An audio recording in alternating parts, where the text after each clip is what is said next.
Hey guys, welcome back to the channel and to another episode of Alt Archives, the series where I talk about your favorite brand's history, their ethics, and what they're currently up to. And today's episode is Clocks and Colors, formerly known as Etah Love. So let's hop into it.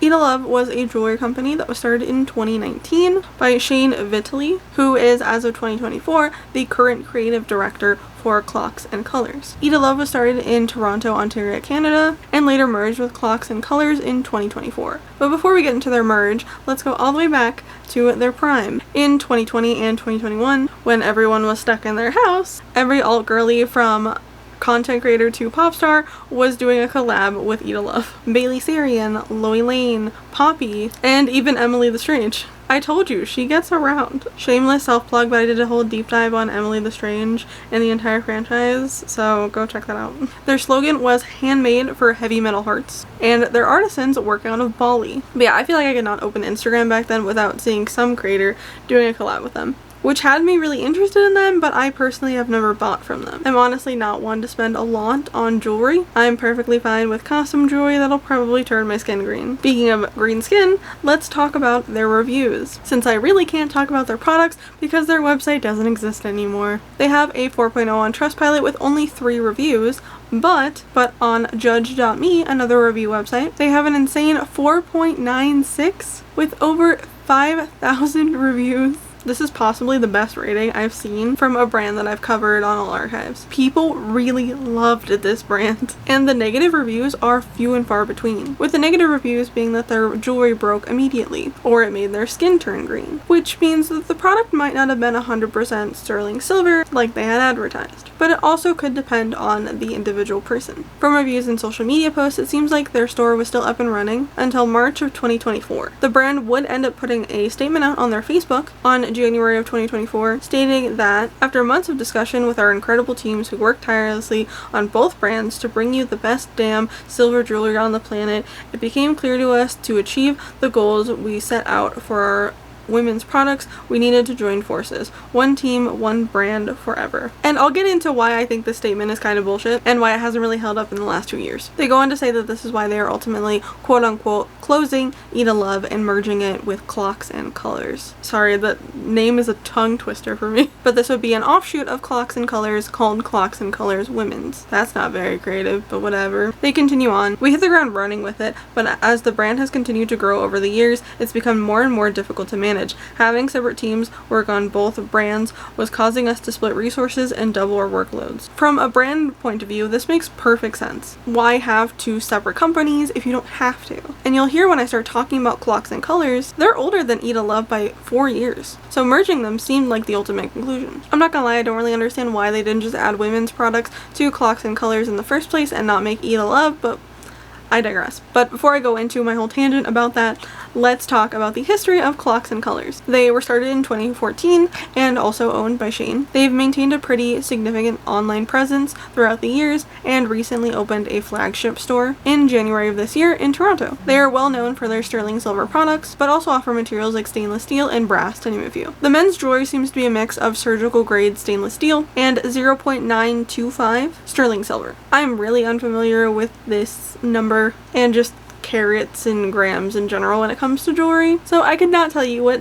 0.925 means or if it has any significance in the actual quality of the product, but that's what it says on their website. Their jewelry seems to range from $150 to $300 depending on what you get. They also offer fragrances, clothing, and homeware, and I don't know, I guess maybe this is why I don't really care about buying cheap jewelry, because in my lizard brain $150 seems kind of high priced for stainless steel. Sterling silver I can understand a bit more, but who am I? I've also just never been a fan of the whole tarnished metal look. I like more smooth, shiny, and daintier pieces. Now while they don't do the collabs like they used to with Etah Love, they do seem to collab with some bigger names. Slayer, Iron Maiden, and their most recent collab being with Willie Nelson. So way less niche people, but more bigger the alternative names, it seems. They have a 4.1 on Trustpilot with a little over 300 reviews. Good reviews loving the high quality and the fast shipping and customer service, while bad reviews stating terrible customer service, waiting a long time for what they ordered, and the quality of the jewelry not meeting expectations. Honestly, I think all typical things you would see in an everyday business. Now it's time for me to get on my soapbox. This is my personal opinion. I am just a girl with a camera spouting her opinions, okay?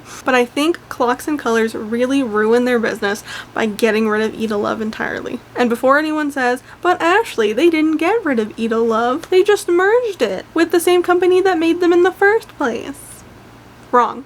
My biggest gripe about the closure of Etah Love is that it has been reduced to a section of jewelry that doesn't even have half of what the men's jewelry has. I counted because I was curious. The men's section of Clocks and Colors has a total of 265 pieces. That's their necklaces, rings, anything else. And the women's section, drumroll please, 82 pieces. That's a little less than a third of what they offer for the men's category. And I know, jewelry can be unisex, and you don't have to stick to one or the other, but the men's is very masculine and the women's is very feminine. And personally, I don't want giant chunky rings with skulls and Vikings. I want cute gemstones and flowers, and a band that isn't 2 inches thick. Unfortunately, cannot give you an estimate of what Etah Love had before, but this is nothing. I mean, 8 earrings and 5 bracelets? Really?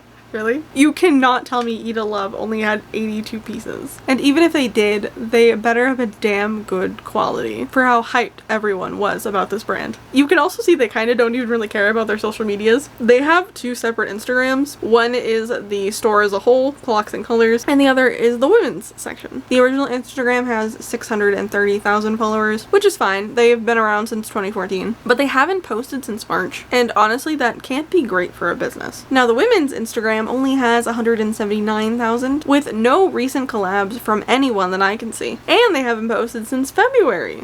What are we doing? In conclusion, people loved Etah Love and they destroyed it when it was doing so well. If their main concern was having 2 separate companies and double the workload, why not merge the teams of people or hire more people, but keep the stores separate? Or do an Etah Love section of your store. Don't make it Clocks and Colors Women's, because Etah Love is probably a lot more recognizable name. I'm going to stop talking about this because it's just going to make me annoyed. But there was obviously a good thing going and it was gone. For virtually no reason. I feel like there could have been so many other solutions to their problems. I'm not a fly on the wall of this company, so maybe there was more behind the scenes that we just don't know. But yeah, let me know how you feel. Have you ever heard of Etah Love or Clocks and Colors? Do you think I'm completely overacting with my take? But also let me know down below, have you shopped from them before, whether it be Etah Love or Clocks and Colors? Have you heard about one and maybe not the other? I would really love to hear from you. And that is all I have on Etah Love turned Clocks and Colors. If you like this type of video, I have an entire playlist on my channel called Alt Archives where I cover some of your favorite brands like Hot Topic, Demonia, and Killstar to name a few. So I will leave that playlist down below for you to go check out. Yeah, if you guys like this video, be sure to give it a thumbs up and hit that subscribe button. I post new videos out every week, so don't forget to hit that notification bell so you never miss another upload from me, and I will see you guys in my next one. Bye!